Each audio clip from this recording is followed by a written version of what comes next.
Hello again. I thought that for this podcast, I'd talk about 6 of the biggest fears that most people have, most salespeople have, I should say. And I have spoken about this before in another podcast, but I want to talk this time about these fears in the context of a course that I offer. So that's called Consultative Selling. Right now, as I record this in the sort of last part of November 2024, I'm in the process of launching a beta version of the program. So the program's pretty much written, it's there, but it's more a case of fine-tuning it. And I'm looking for a few people to basically go through that process and give me feedback. But one of the things that I really wanted to focus on in this course is to focus on the biggest fears that most salespeople have. And I'll tell you what the 6 are that I've got here, just my list. So the first one is fear of rejection. The second is fear of failure. The third is fear of not closing deals. The fourth is fear of appearing pushy or aggressive. The fifth is the fear of being seen as incompetent. And finally, the sixth is the fear of being judged or rejected by colleagues. So I don't know if you can relate to any of these, and I don't know where you're at in your sales career and how things are going for you. But if they're not going too well, I'm pretty sure that at least one of these will resonate with you. So I'm going to talk very briefly about each of the 6. And I will say that the whole purpose really of putting a sales training program together, because you may not know, but I used to be a sales trainer. And prior to that, I was a salesperson in my own right for about 30 years, sales manager, and also a general manager of a small company in Australia. So I've got quite a lot of background, quite a lot of experience with selling, and also with coaching people and teaching people how to sell. And these are definitely, I think, valid things because they come up pretty frequently. So let's just look first of all at the fear of rejection. This often comes up as the number one fear that most salespeople have. And really, it comes down to the fear of hearing a no when you go for the order. And obviously that can be demoralizing and discouraging. And the more often it happens, obviously the more discouraging and the more demoralizing it gets. And that can lead to anxiety. It can lead to a loss of confidence. You get into a negative spiral. And I think that's true to a greater or less degree with all of these fears. So I just want to talk very briefly about the fear of rejection. So first of all, fear of rejection is absolutely normal. It's one of the core fears we have as people. We generally have, there's some sort of fundamental fears that we have. Fear of not being loved, fear of not belonging, and fear of rejection is definitely one of those fears. So sales is one of those activities, if you like, that really brings that fear to the fore. Because if you think about it, every time we go into a meeting, every time we make a phone call, we're almost inviting that person that we're speaking with to reject us. So you do need to develop a little bit of a thick skin around rejection, which is easy enough to say, but doing it is quite the trick. So perhaps the best way to approach rejection is to really reframe it. In other words, look at it from a different direction. So the first thing I would say is don't take it personally. When you are selling, you're in a professional role and you're offering a solution to your client's problem. And depending on how well you've defined that problem in the first place and how well you can deliver a solution, how good your solution is for that particular client, that will to some extent dictate the likelihood that you're going to get a no. But the reality is you will get no's from time to time. And the best way to handle them, first of all, don't take them personally. Treat them as a miscommunication, let's say. If you're pretty convinced that your solution will meet your client's needs, then probably the reason you're getting a no, or one of the reasons, might be that you've just miscommunicated somewhere or you've misunderstood. So when you get a no, the first thing to do is just to get the client to expand on what the no is all about. What is it about the solution that you're proposing that they're not happy with? And then dive into that and just get some clarification, because that typically is what's happened. Another reason you might get a no is no doesn't mean no, absolutely not. No means not at the moment. So it could just be a timing thing. So look, obviously in the course that I've been speaking about, I'll explore that in a lot more detail, but these are just two very quick ways of looking at a no in a slightly different way. That means you don't have to take this on board as a personal rejection and as some sort of personal failure. Having said that, I'll come on to number 2, fear of failure. So this is very closely related to the fear of rejection.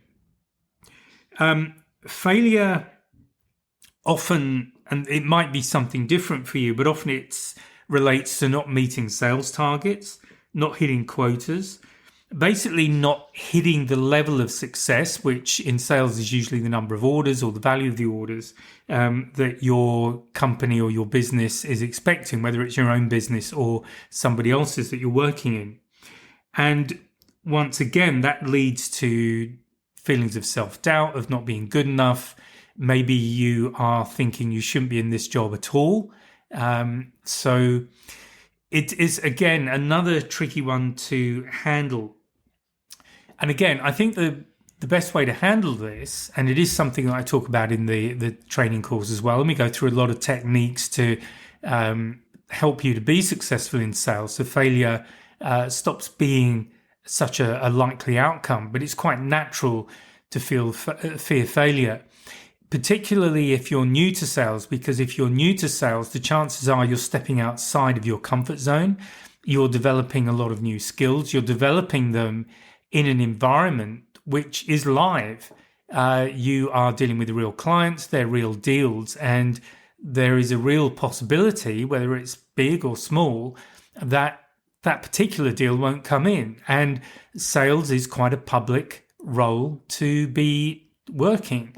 If you're doing well, everyone knows. If you're doing badly, everyone knows. So it's good to recognize and I think acknowledge that what you're doing is very public in that sense, and that most other people in the business that you're in, if there are other people in it, if they have a bad day or things don't go well for a little while, it's probably less obvious. Whereas with salespeople, sales is the lifeblood of the business. So if it's starting to go badly, it gets very public. So I think a piece of advice I can offer, if you are in that situation, if you're starting to fear or feel fearful about what's going on with your sales performance, the thing to do is to try and step back from it. If you're in that kind of headspace and that emotional state of being stressed, of being very fearful, it tends to be something that multiplies the longer it goes on. So the best way to handle it is to step back and first of all look at what you can do to help alleviate the situation. It may be that there's somebody else, maybe a sales manager or somebody else you can bring into a few meetings with you just to help you out a bit. Maybe give you some live coaching if you're in that kind of an environment. If you're not in that environment, then I definitely recommend getting some sort of training just to help you.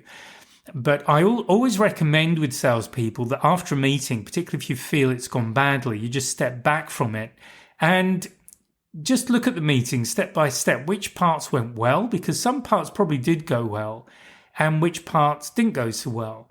So with the parts that went well, we tend to focus on the negative, but in doing that, we tend to miss the positives, and that's really important to acknowledge. And then with the parts that didn't go so well, what would you have done differently? If you could go back in and do that meeting again, what would you do differently? And so what takeaways can you get from that meeting?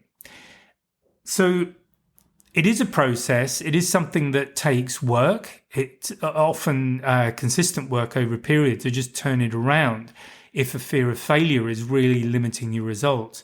But just acknowledge that everyone goes through that. Everyone has bad patches.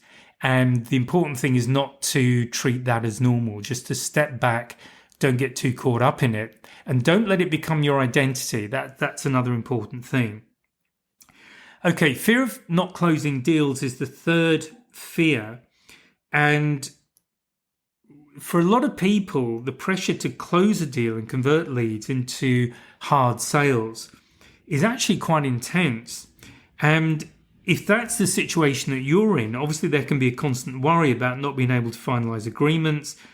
And that again can lead to feelings of inadequacy, frustration. Again, you go into that downward spiral. So the important thing to do, I think, is again to step back and look at what the problem is. What's happening? Why aren't you closing deals? Is it to do with qualification? Are you talking to the right people? A big mistake that a lot of salespeople make, particularly when they're struggling, is they'll try and sell to anybody and not their ideal client, their avatar. So it's really important that you know who your solution is best suited for, and that you focus on identifying and spending time with those people, and not people who, frankly, are never going to buy from you. So if you have a fear of not closing deals, one of the things I can recommend is to just step back. Again, look at who you're talking to. Are you talking to the right people?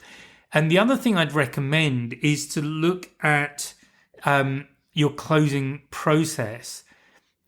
Are you closing too early?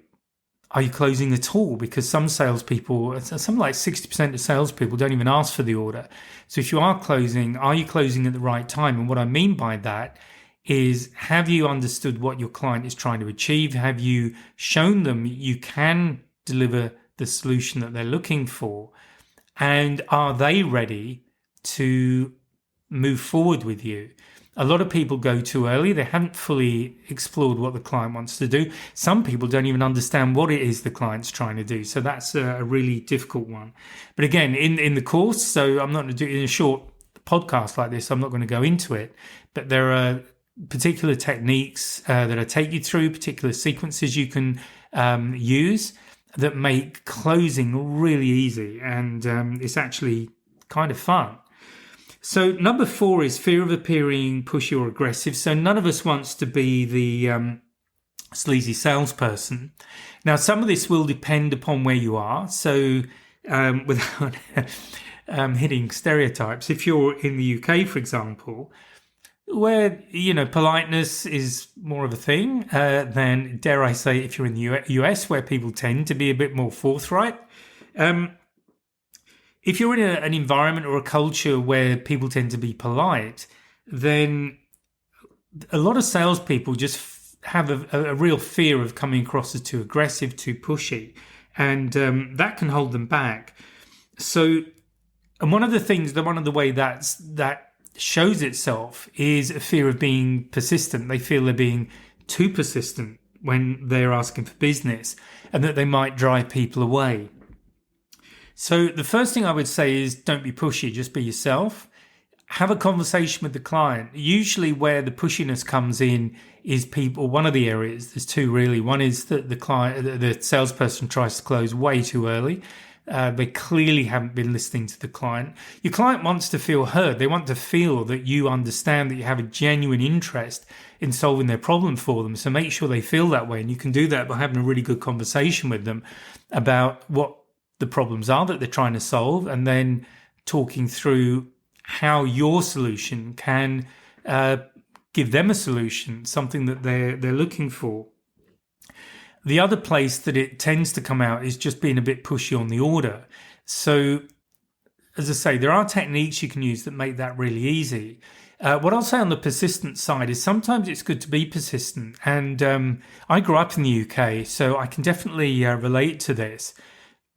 But I like to ask once and then hope they're going to give me the answer I want. But honestly, you have to remember that people are generally pretty busy.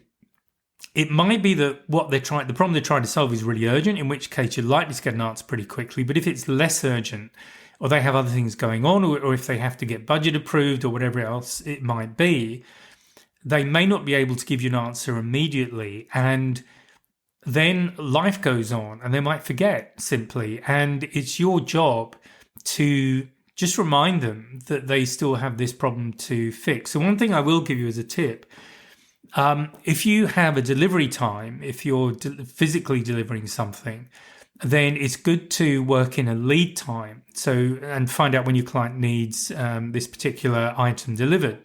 So let's say they need it in 4 weeks' time. If your lead time is 2 weeks, that means you have to receive the order by them within the next 2 weeks in order to deliver when they need it. So have always been upfront about those kind of things, and I will contact people and remind them and say, look, I'm just getting in touch because at the moment we've got plenty of time to get this order, and if you can get it to me in the next few days, we're all good. But if you leave it much longer, there is a real danger that we won't be able to meet your delivery date. So that may be helpful, but it's another way of just applying a little bit of pressure to get your client to take action.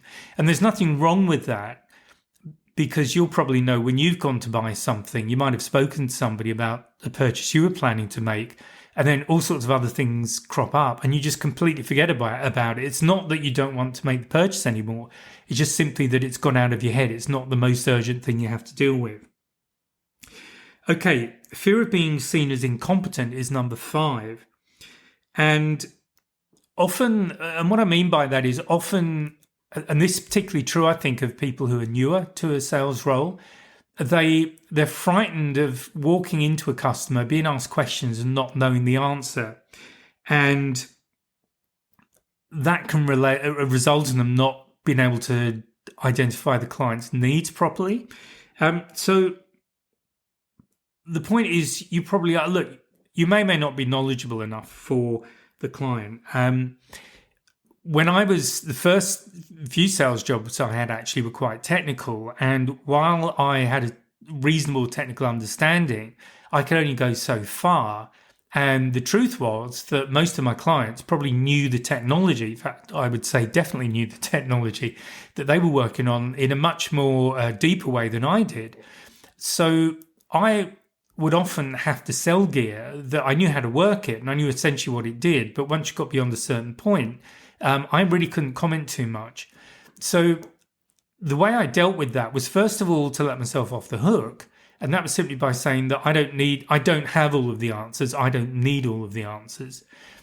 So what happened when a client asked me a question that I didn't know the answer to? Well, all I would do was write it down. I would get them to read what I'd written to make sure I'd got the question correct. And then I would pass it back to somebody who knew the technology in a much greater depth than I did. Now, often in some of the roles I had, I was working for companies that weren't based in the same country I was. For a few years, I worked in Australia, and I worked for local agents. So the manufacturer, and therefore the technical expertise, might be in the US or the UK or somewhere else, which meant that because of the time difference, I often couldn't get an immediate answer. So all I would do is go through that process of getting the question and just say, look, I don't know the answer to that. I'm going to have to go back to the company, whatever, to get an answer for you. Now, they're wherever they're located. And what I'll do, I will send that question up to them after our meeting. And I hope to get an answer back overnight. I'll express that it's urgent. If it is urgent, it may not be. And then I will get back to you by midday tomorrow. And you simply agree a time where you can call them back and let them have the answer. And the important thing, though, is to always call them back, even if you don't have the answer. Or it might be that the answer isn't the one you wanted. So, look, it might kill the deal. If it does, it does. But do be as good as your word. It's really important to be to under-promise and over-deliver, as the phrase goes. And then finally, the fear of being judged or rejected by colleagues. And, some sales teams can be quite competitive. And I've definitely felt that as a salesperson, where I felt that I might be judged by my peers or my manager if I'm struggling a little bit. And the problem is that tends to drive up your stress levels, because particularly if you know you've got a sales meeting coming up and you're going in to try and close a deal, it's not going well. And you can feel all the stress building, and you have that horror. You can just see the sales meeting and having to report bad figures again. So what's the answer to that? Well, look, some of it is environment. If you're in that sort of environment, the chances are it's not a particularly healthy environment. The other thing to remember is that we all have good times and bad times, as I've already said. Salespeople who've been in sales for a while will have experienced that. Hopefully, they're generous enough to you to recognize that that's what's going on. It may be that you just need to ask for some help if you're in an environment where you can get help. It may be that you just go out with a colleague. It could be an official thing, go through your manager, or if you have a good relationship with one of your colleagues, just say to them, look, is there any chance we could just go and do a customer meeting together, or if I could join you on a customer meeting, just to get new ideas or get feedback, anything you can do. The reason I suggest it is that in the end, it's in everybody's best interests. Because if the team is performing well, the business is doing well, everybody's happy. If one salesperson is underperforming, it's far, far easier and cost effective to train them to just correct or coach them to correct the issues than it is to replace them. That's a very disruptive and expensive thing to do. So always bear that in mind. But for you personally, if you're having to deal with that, look, I'm just trying to think of the right phrase I can use to record a podcast, but I can't think of one. So some people are just, a-holes, to use a phrase. And look, all I can say is if you're in a bad environment where you can't get help, it is good if you can get external help. And this is where it might be worth investing in the kind of sales course I offer, because that starts from scratch, basically breaks everything down and starts again from how to approach everything so that you get the best chance of getting really good results. But yeah, try not to buy into it. Just recognize that there are ups and downs. And if you are just consistently struggling, then just step back, do the kind of thing that I've already suggested. Look at who you're talking to. Are you talking to your avatar? Are these the kind of people that are likely to buy from you?